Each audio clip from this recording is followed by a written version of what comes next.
Hello and welcome to this live online GCSE maths lesson with me, Melissa Lieberman. Today we're going to be covering vectors in the GCSE 9 to 1 course. Now this is a topic that is new to Foundation Tier for the new 9 to 1 qualification. It used to only be in the higher tier exam, but some of that content, some of the easier bits have moved down into Foundation Tier. So this is good if you're doing either Foundation or higher tier. We did meet vectors before briefly when we did transformation. So if you haven't had a look at that lesson, I'm just going to link you to it now. So what we did specifically was column vectors when we were looking at translations. So if you want to have a look at that lesson, just to remind yourself of what we've done already, I've actually linked you to the YouTube video version of that lesson, 8 minutes 10 seconds in, and that will be the bit where I talk about column vectors. If you are watching a recorded version and you want to access these hyperlinks that I'm typing in the chat box, make sure that you've got the chat box open. So if you're watching the WebEx version, you need to go to the view bar across the top, click on view. You'll see a drop-down menu, click on chat, and that will open this chat box. You'll also notice a little red icon right up above here.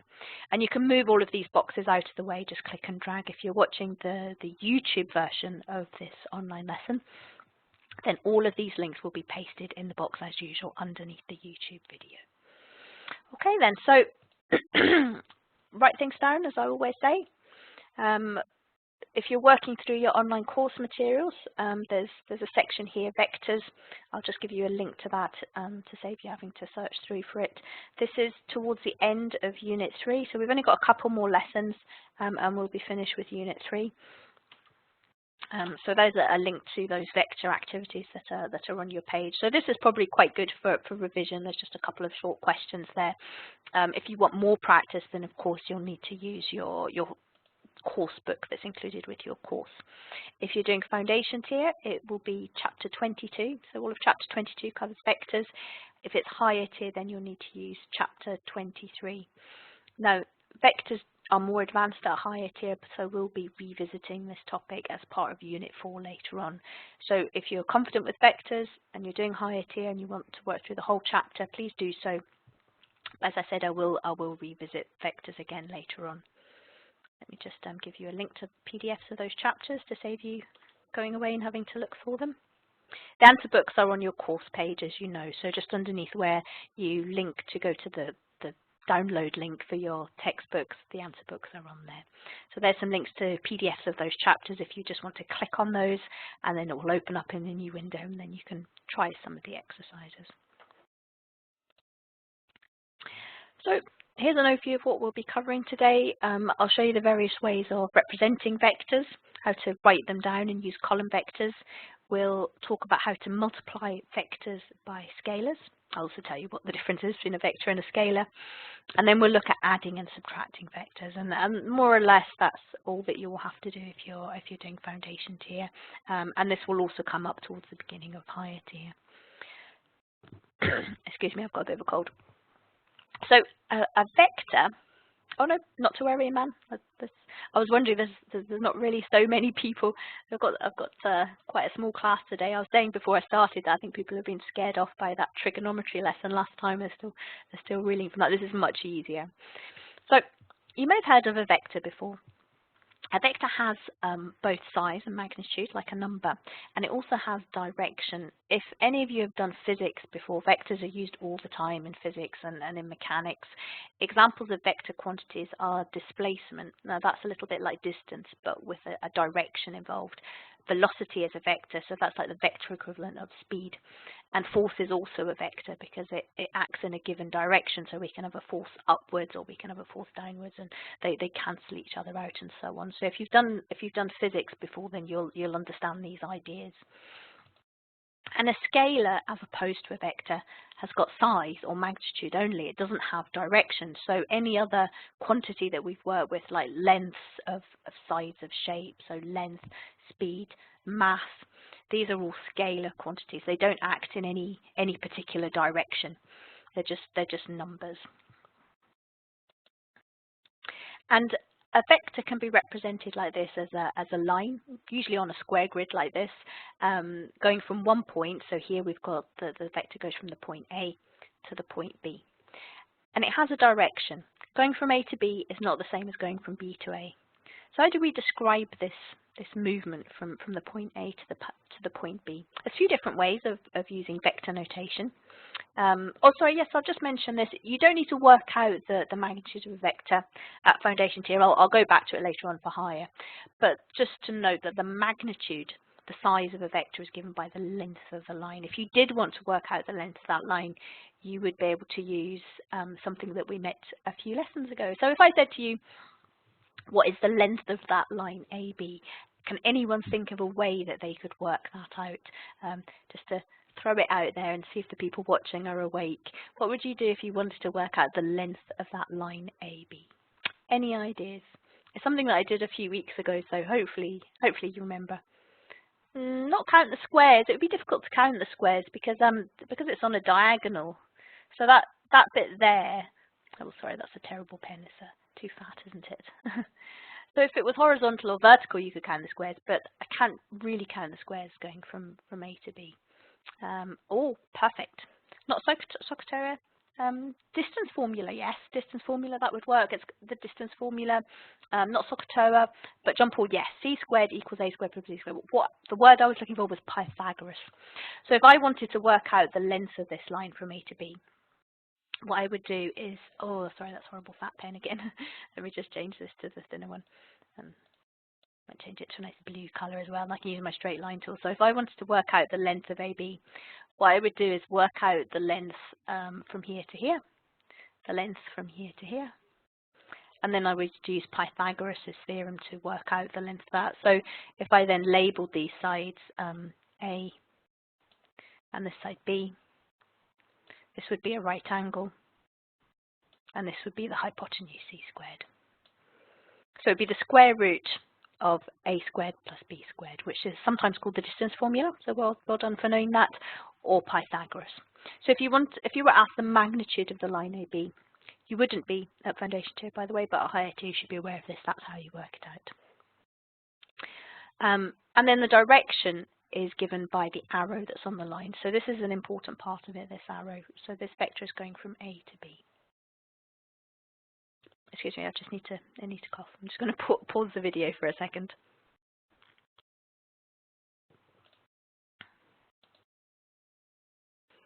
Now, we can write this vector as AB with an arrow across the top, and that means the vector from A to B. So you'll often see this notation for a vector. Also, we can write it so using a single lowercase letter, and you'll often see it in bold type like this. So that would be called the vector A. So lowercase a, and it's not an algebraic term, it's a vector. So when it's typewritten, you'll see it in bold. You can't do bold when you're handwriting it. So if you're handwriting a vector, what you will normally do is either put a little squiggle underneath. That's quite a common way of doing it, or underline it. So to show that it's bold, you would write the lowercase letter underlined. So that's a few different ways of describing this vector, and you'll see both ways used interchangeably.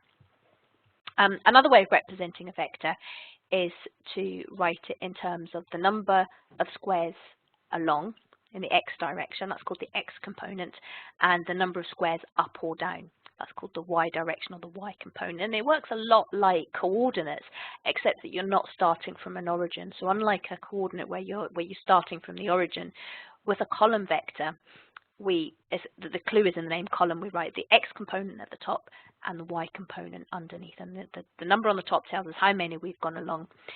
To the right is positive, to the left is negative, and for the y component, the number underneath, up is positive, down is negative. And we've met these before when we did transformations, when we did translations specifically.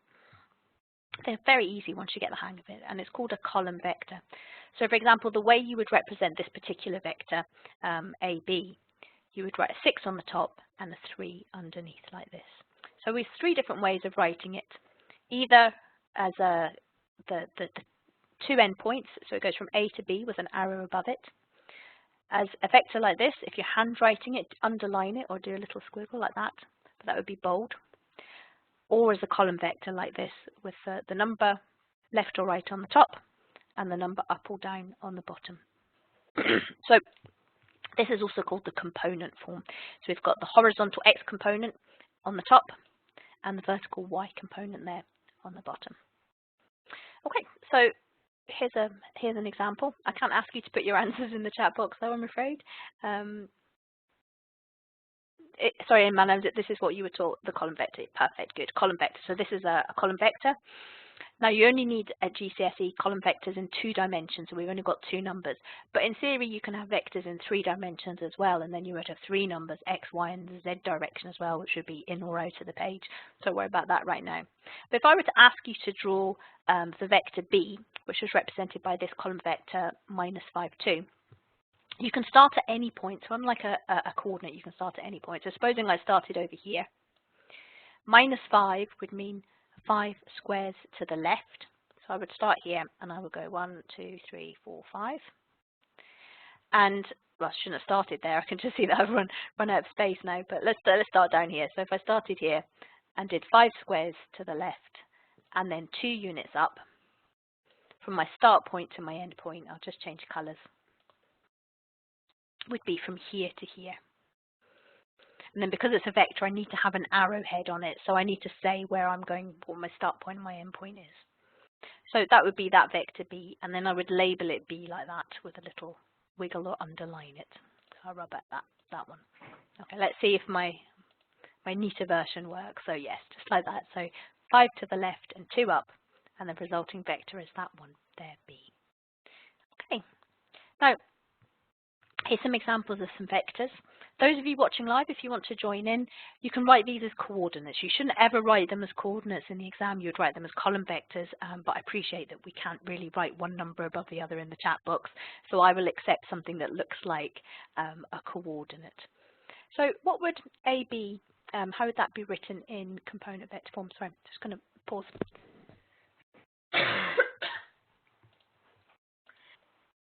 Sorry, I've got a bit of a coughing fit there. I've got a bit of a bad cold. Okay, so to go from A to B, we need to go 2 to the right and 1 down. So the way that we would write that is like this. So we go 2 to the right and 1 down. Remember, going to the right is positive, down is negative. So we just write this as 2 minus 1. So well done to everyone that managed to say that on the. So I'm just going to move the chat box up a bit so I can read the responses.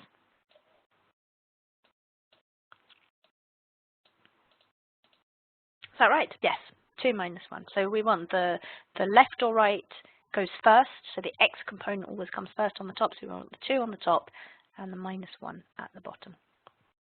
So how about CD? So this is going from C to D, so we need to say how many along first. So this one we go 3 squares to the right and 2 squares up. So how do we write that one? Let me just close this box down so I can the answers. Sorry, I should have a mute button on my microphone. I don't want to cough at you all.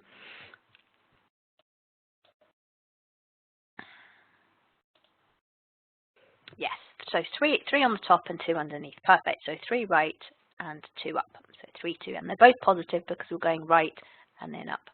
How about the next one, EF? What do you think that one would be? So EF. I'm just going down for this one, so I'm starting at E, and then I'm going all the way down. Jean-Paul, you think 0 minus 3, Louise, 0 minus 3. Yeah, perfect. So I'm not going anything to the left or right, so the top number is just going to be 0. And then we're going 3 down, and down is negative, so we'll write that as 0 minus 3. How about GH? So for GH, now this time we're not going anything up or down, so the bottom number, the Y component, is going to be 0, and we're going 2 to the right. So 2, 0. You got it, Iman? Perfect, good. So 2 to the right and 0 up or down. So we've just got a 2 and a 0 underneath. Next one is IJ. So how do we go from I to J? Well, we need to go 3 squares to the right and then 2 squares down. So that will be 3 to the right and 2 down, 3 minus 2. I told you these were quite easy. They are much easier than trigonometry that we did last time. And then the last one here, the direction of the arrow tells us where we're going, so we're going from K to L. So from K to L, this time we're going 2 to the left, so that's negative. And then how many down? So minus 5 down. Perfect, Louise, you were right. I think that's right, is it? No, it's minus 2, yes, isn't it? So we're going 2 minus 2 minus 5. One more I want you to think about. What do you think LK would be? So if I swap the letters around, and instead of going from K to L, as shown by the arrow on the diagram, and I wanted to go from L to K, what would that be? What would happen? Anyone? Perfect. Yes, Louise and Daniela. It would be the same numbers, but with a different sign.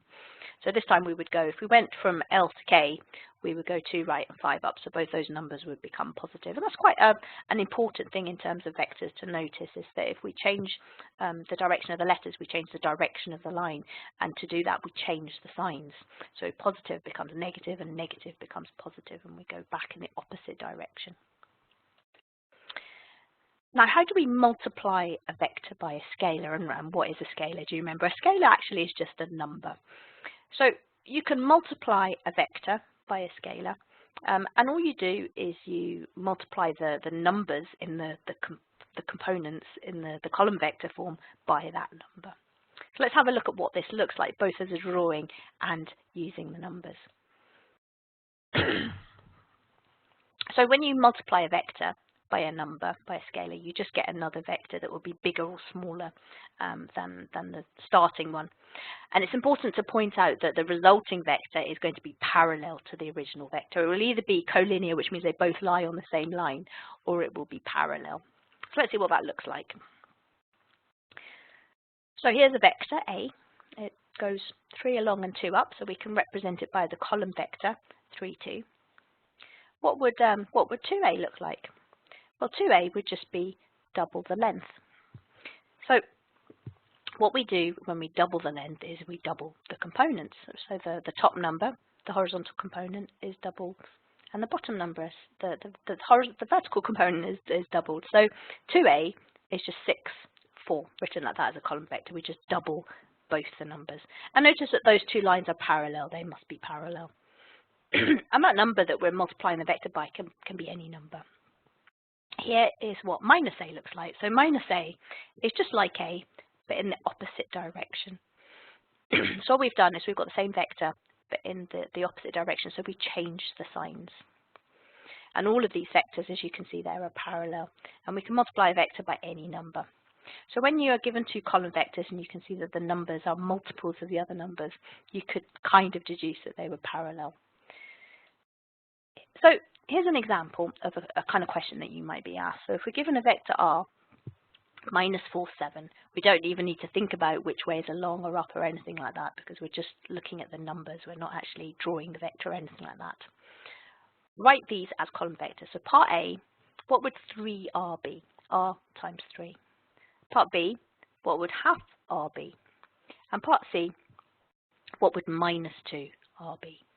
So all we need to do for each of these examples where we're multiplying the vector by a number, by a scalar, is we just multiply the numbers in the component form, in the column vector form, by that number. So let's have a look. So for part A, we need to work out 3 times minus 4 on the top and 3 times 7 on the bottom. So perfect, yes, so minus 12 over 21. So let's see what that works out as. If you want to write a step in between like this, you can. It shows the examiner what you're doing to work it out. So we work out 3 times minus 4. 3 times minus 4 is minus 12. And then underneath 3 times 7. So that gives us minus 12 over 27. Don't confuse these with fractions. I know it's almost starting to look a little bit like a fraction. It must have brackets around it, and it shouldn't have a line between the two numbers. You just write one number above the other. No lines in between, because these are not fractions. That's a very different thing. Don't confuse the notation, because you could lose marks. How about part B? This is half R. So to work out half of R, we just half those two numbers. So we work out half of minus 4 on the top and half of 7 on the bottom. Half of 7 is 3.5. You can either write it as 3.5 or you can write it as 3.5. Probably 3.5 would be a bit neater. So you've got minus 2 on the top, 3.5 on the bottom. Perfect. Yep, minus 2 over 3.5. Everyone's got it right. How about part C? I told you this is much easier than trigonometry. Part C, we've got minus 2R.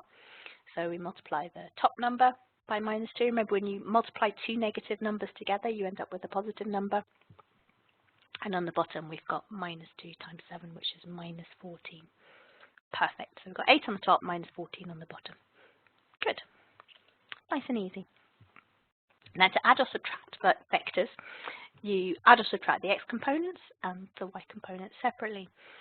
And I'm going to show you what this looks like in diagrams, but often you'll have questions that just give you the column vectors and you have to add them together or subtract them.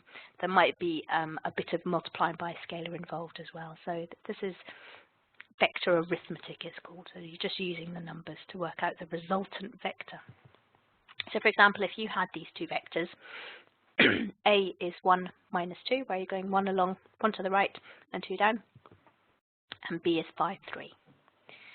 What would A plus B be? What would it be both looking at it as a diagram, and what would the column vector look like? Well, the way it works out actually, and I'll show you in a diagram why it works out this way, is if we add the two vectors, A and B, the resultant vector, the vector that we end up with, is the x numbers, so the x components of those column vectors added together on the top, and then the y components, the y numbers at the bottom added together. So on the top we've got 1 plus 5, which is 6, and the bottom we've got minus 2 plus 3, which is the same as 3 take away 2, which is 6 over 1. Perfect, good. So that's the resultant vector, 6 over 1. Why does this work? Let's have a look on a diagram. So on a diagram, here's the vector A, and we've drawn these. Remember, with a vector, it's not fixed in any particular position, so we can move them around. And we draw them what we call nose to tail. So if we start with A, if we draw A, 1 along and 2 down, looks like this. And then from A, we're going to add on B, and B is 5 along and 3 up. That goes like this. So there's A and there's B. And then the resultant vector, A plus B, is just from the start of A to the end of B. And you can see there that that resultant vector that I've just drawn in is 6 along, 6 to the right, and 1 up, which is what it worked out as when we added the components together. So it all works out quite nice and neatly. It's sometimes called the triangle law of vector addition. And it works the same way for subtraction, because subtraction just means the same vector but going in the opposite direction. So it will work for subtraction as well. I haven't got a diagram for that, but in exactly the same way, you just subtract the numbers. So you can just work with the numbers that you're given in those column vectors. So it's actually quite straightforward, exactly like physics. So physics uses vectors all the time. So if you've done work with physics, if you've done work with forces or anything like that, or even mechanics and maths, we use vectors all the time. Excuse me. So here are a few examples.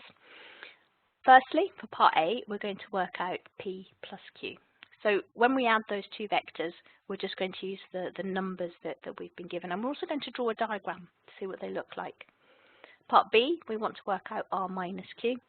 And part C is quite a tricky one. I've put that in there just to see how it works. We've got 2Q plus P minus R. Hey man, you love physics. Yeah, I quite like physics myself, although I did really terribly when I did physics A-level at school. It just wasn't the same as maths, and I couldn't quite transfer the skills across. So let's have a look. What's P plus Q going to be? Well, we just add the components. So we take P and Q.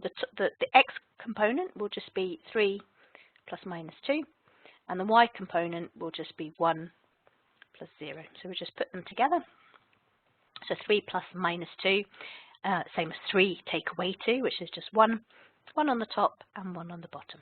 Perfect. Let's have a look in the diagram just to see why that works. So if we have P 3 1, so along 3 and up 1, and we follow that with Q, which is minus 2, and then we don't go up or down anything, 0. And we go from the start point to the end point, we get P plus Q is equal to 1 1. Now let's see what R minus Q looks like. Now with the numbers it's quite straightforward. All we're going to do is we start with R, which is 1 minus 3, and we're going to subtract Q. So we're going to work out 1 minus 2 on the top, and then at the bottom we're going to have minus 3 minus 0. What are we going to end up with? Do an in-between step. Don't try to do too much mentally, especially with these positive and negative numbers. So we start with the numbers that are in the R components, and we subtract the numbers that are in the Q components. So on the top, well, sorry, not the q, the x components on the top and the y components on the bottom. So we've got 1 minus minus 2. That's the same as 1 plus 2. 1 plus 2 is 3. And then on the bottom, minus 3. So Iman and Louise and Daniela. Perfect. Good, you've got that correct. How does it look in the diagram? Well, if we start by drawing R, which is 1 to the right and 3 down, that looks like that. Follow that by Q, but remember we're going in the opposite direction, so rather than going 2 to the left, we're going 2 to the right because we've got minus Q. And then we go from our start point to our end point, and that goes 3 minus 3. So it all works out very neatly, even if we've just done it without the diagram. The diagram's much more difficult for part C, but it does work. Let's have a look at this. So 2Q just means everything in Q multiplied by 2. So first of all, we're going to double the values of the components in Q. Then we're going to add the component for R, and we're going to subtract the corresponding, add the component for P, sorry, and then subtract the corresponding for R. Anyone managed to get that yet? So we've got a few different guesses, answers. Let's have a look. So don't try to do too much once. I'm gonna write it out like this. So 2Q, well, on the top of the Q I've got minus 2. So 2 times minus 2 plus 3. So that's just the top number here. And then minus 1, so we're subtracting R there. And then on the bottom, we've got 2 of these. Excuse me, I'm going to cough again.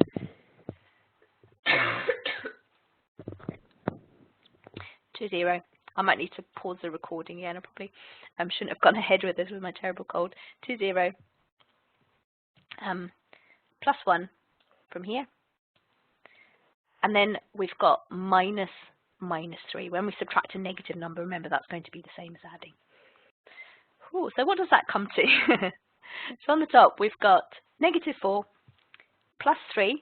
So if we start at minus 4, we add 3, that takes us to minus 1, and then minus 1. So we're going to have minus 2 on the top. And then on the bottom, we've got 2 times 0 is 0, plus 1, and then plus 3, because taking away a negative number is adding. So we've got 1 plus 3, which is 4. 6 over 4. Who managed to get 6 over 4? Daniela, you're a champion. You got it right at the very beginning. It is tricky. John Paul, you got there in the end. Good. That's a tricky one. You would never get one like that in the exam. It would usually only involve 2 different numbers. Let's see what this looks like in a diagram. So in a diagram, if we started with 2Q, so 2Q would just be like this, double the size of the original one. So where Q is 2 to the left, we just go 4 to the left. So that's 2Q there. And then we add on P. P is 3 to the right and 1 up. So we add on P. And then we add on negative R. So the original R was positive 1, so 1 up, sorry, 1 to the right and 3 down. So minus R will be 1 to the left and then 3 up. So it looks like that. And then when we join the start point to the end point, so make sure you go from, you can't see the direction of this as I'm drawing it, but you go from the beginning of 2Q that you just drew to the end of minus R. And what do you know? It does work out as minus 2, 4.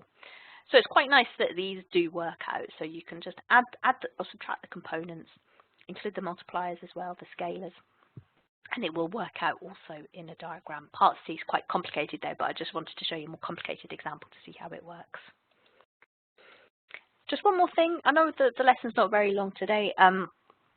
So this is just to illustrate the point that if you've got 2 non-parallel vectors, you can use those 2 non-parallel vectors, I should say, to define any point in a 2-dimensional space. Now, you might need to use fractions of those to get to one point or any other point, but it's an important concept. And when you go on to do Unit 4, if you're doing higher tier, we'll look at how we can do all sorts of things in geometry with vectors. But just for the basics, let's have a look at this, this grid of parallelograms. And what we're going to do is we're going to use these 2 vectors. Vector A goes from A to B, and vector B goes from A to E. And because the vector isn't fixed to any one position, we can move them. So in fact, vector B is exactly the same going from A to E as it is going from B to F, going from C to G, going from D to H, going from H to L. So if I said what is the vector going from H to L, that would just be B. They're all B. So let's have a look at how we can map out some of these points on this grid using these two vectors. So for example, if I said to you, how can I get from the point A to the point C just using these two vectors? What would you say? Well, what we're trying to do is we're trying to go from A, we go from A to B, and then from B to C. Now, because these are parallelograms, the distance from B to C is exactly the same as the distance from A to B. Perfect, Louise, yes. It would just be two lots of the vector A. So to go from A to C is just 2A. So like A and A again. If you're handwriting this, by the way, don't forget to either underline or do a little squiggle under the A there to show that it's a vector. If you saw it in print, it would be bold, but you can, if you're handwriting, normally underline it. I suppose you could just really, it would look messy to do it bold, but that's what it looks like. So A to C, 2A. Okay, let's have a look at a couple more. How about A to F? So how would I go from A to F? Well, I would go this way, so A, and then I go from B to F. Going from B to F is exactly the same as going from A to E. So this vector here is vector B. So how would I get from A to F? Perfect, Louise. A plus B. Louise, have you done these before? You're doing very well. John Paul, yes, you agree. All right, yes, you're right. You're both right. A plus B. So to get from A to F, I add vector A to vector B. How would I get from A to L? So this time we're going to go start at A, and then we can go from there to there. Remember, we have to use the vectors that we've been given. So we're not just going to go like this, although that will be the resultant vector. We need to follow a path given by our diagram using the vectors that we've been given. So we go from there to there. I'm seeing some correct answers coming up, and then from there to there. So what we're trying to find is a path, and then we're going to use that path using the vectors that we know. So A to B is A, B to C is A, C to D is A, D to H is B, and then H to L is B. So what we've got all together to go from there to there is 3A plus 2B. So we're just looking for a path. Well, works out quite nicely. How about from L to E? I might need to go in the opposite direction for some of these. Don't forget that the direction is important. So to go from L to E, from there to there, what we would need to do is we would probably start at L, go from L to K, and then from L to J, and then from J to I. But we're going back the way.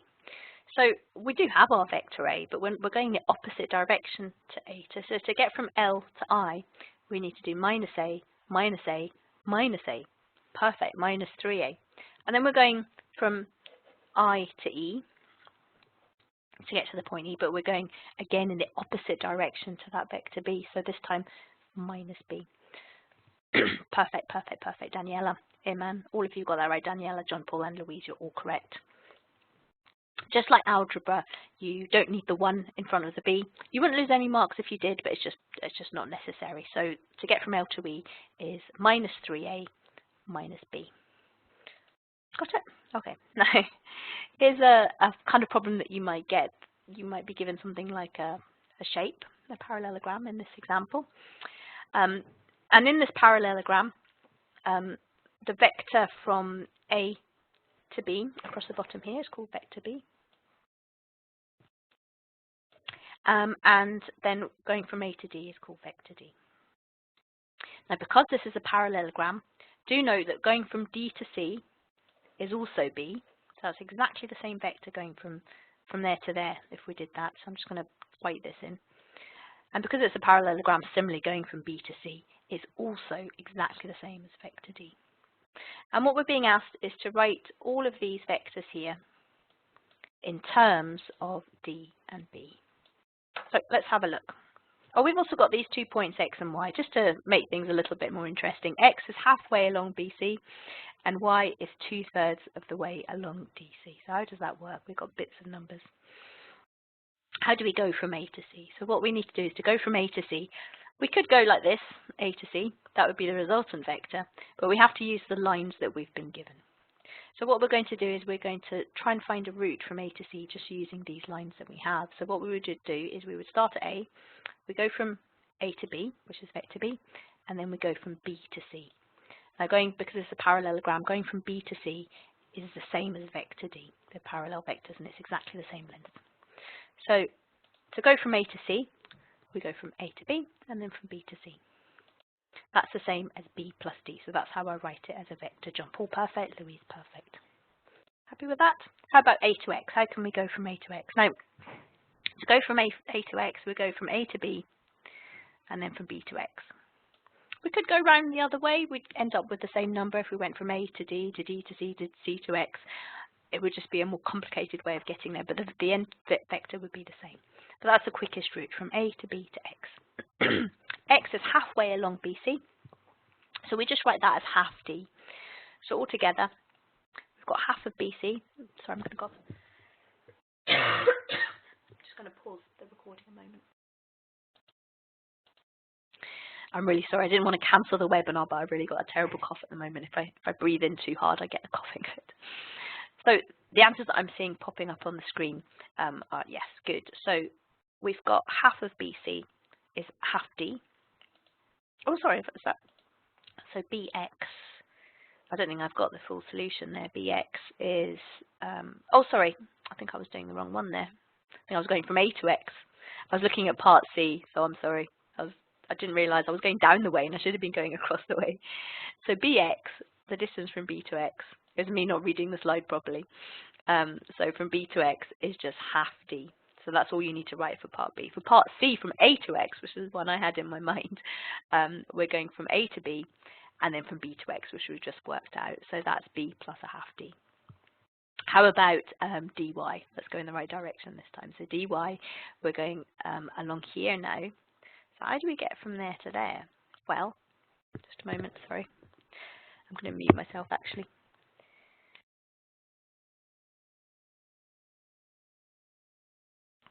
That's a very terrible cough. Try to go from D to Y. So this is the same as B.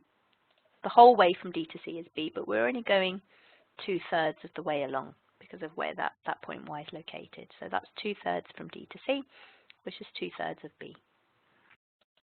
And then AY, AD to DY, which is D plus 2/3 B. So it's made up of the other ones that we looked at before. The reason we know it's 2/3 is because we're told that the point Y lies on DC. I know it sounds a bit complicated, such that DY is 2 times CY. So this bit here is double the length of this bit there. Does that help explain it? Sorry. Louise has just typed that I need chocolate. I think I do. Luckily this webinar's not too long. My cough was fine this morning. I think it's just talking has set it off a bit. Okay, we're nearly there at the end. I'm just going to stop now. I was going to go through a few more practice questions, but you'll forgive me if I don't for this session, just because I've just got a really terrible cold. Hopefully I won't have to cancel a session next week. I will be better by next week. I'll have a nice restful weekend. Now, this practice worksheet for vectors is from the old higher tier. So what you'll find is a lot of those questions might be a little bit more complicated than you would get on the foundation tier exam. So what I would suggest, so you can go to Mathed Up, download worksheet 108 and use that if you're doing higher tier. If you're doing foundation tier, I couldn't find a corresponding worksheet, but what I have got for you here is a page called Just Maths. So if you're only doing GCSE Maths at foundation tier and you just want some simple problems on vectors, here are some links to a website which I found called Just Maths, and what they've got on that page is some vectors questions.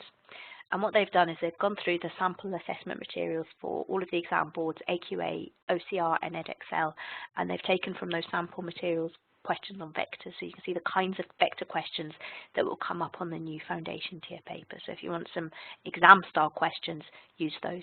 If you want more practice, use the textbooks that you've got there. A lot of the questions in the textbooks could be more difficult than you would find typically at foundation tier, but vectors has never been on the foundation tier exam paper before, so we'll just have to wait and see what kinds of questions will come up. If you want to use MathBuster, there's some nice MathBuster questions in there. I was planning to do some today, but I think I'm going to have to call it a day because I'm afraid that my coughing is going to be set off again. I never get ill, so I don't want it to let it beat me. But I think I've just got this really terrible cough today. It's very embarrassing coughing on the camera, so I won't subject you to that. I do apologise. So if you've got this MathBuster DVD, there's a section there on vectors with a few practice questions as well. And if you need any help at all as you're working through the questions, if there's still anything you don't understand, please do just get in touch. More difficult vectors questions I will go back to in lesson 63 when I do unit 4 for people doing higher tier. So we will revisit vectors. If you are using the higher tier book, don't wait for me to do the lesson. Have a go at it now. I'll go through it in a revision lesson later. And then next lesson, we're going to do group frequency tables. Now, group frequency tables are not really too difficult. They used to be on foundation tier last year. It's just that it was a topic I didn't manage to get back to. So we've just got 2 more lessons if you're doing foundation tier. So we're almost at the end there, and we've got 1 more lesson. Probability of combined events will include Venn diagrams and probability tree diagrams. So we're quite close to the end now. So that's it from me for today. I will take Louisa's advice and go and find some chocolate. Really, I just have this bad. I thought I was better, but I think as soon as I started talking, you know what it's like. You breathe in too sharply and it just sets off the coughing. I'll be fine. I'll be back next week. Has anyone got any questions about vectors? I mean, vectors are much easier than a lot of the recent more difficult lessons that we've been doing. So if you need to spend more time, go back to trigonometry, go back to simultaneous equations, go back to quadratic equations. While vectors are a new topic to foundation tier, they're not really too difficult, I hope. So most of you hopefully won't find those too difficult. Okay. Oh man, yeah. I'm sorry. I'm never ill, so this is very unusual for me. I practically haven't had a cold for about 3 or 4 years, so it's something that I'm not quite used to, and I'm a terrible patient. I hate being ill. But hopefully it will clear up. I had a sore throat and then it moved into my chest. You know how it is. But I'm sure I will be better next week. I've never had to cancel a webinar yet because of illness. I hope I'm not speaking too soon, so hopefully that's okay for you. I do apologise to people watching the recording. Having all of that coughing isn't very nice, and I'm very sorry. I prefer to have that than cancel the whole session. If you need to get in touch with me, there's my phone number, my email address. Use the math forums or contact your tutor. We're here to help. Please don't ever feel that you're on your own or you're struggling on your own. We're here to help you, and if you want to progress and do well, do get in touch. Don't feel that any question is silly, or you know that anyone's going to say, oh, how could you not know that? Never, because I know how hard learning maths can be. So please do get in touch if there's anything at all we can help with. Yes, I've got lots of chicken soup, so I'm going to have chocolate and chicken soup there to help with my sore throat. Any more advice about what might help me? I think there is actually a chemical in chicken soup that is supposed to help with a common cold. Galangal. I don't really know what that is, but it sounds like something I might find in Holland and Barrett. So I'll have a try of that.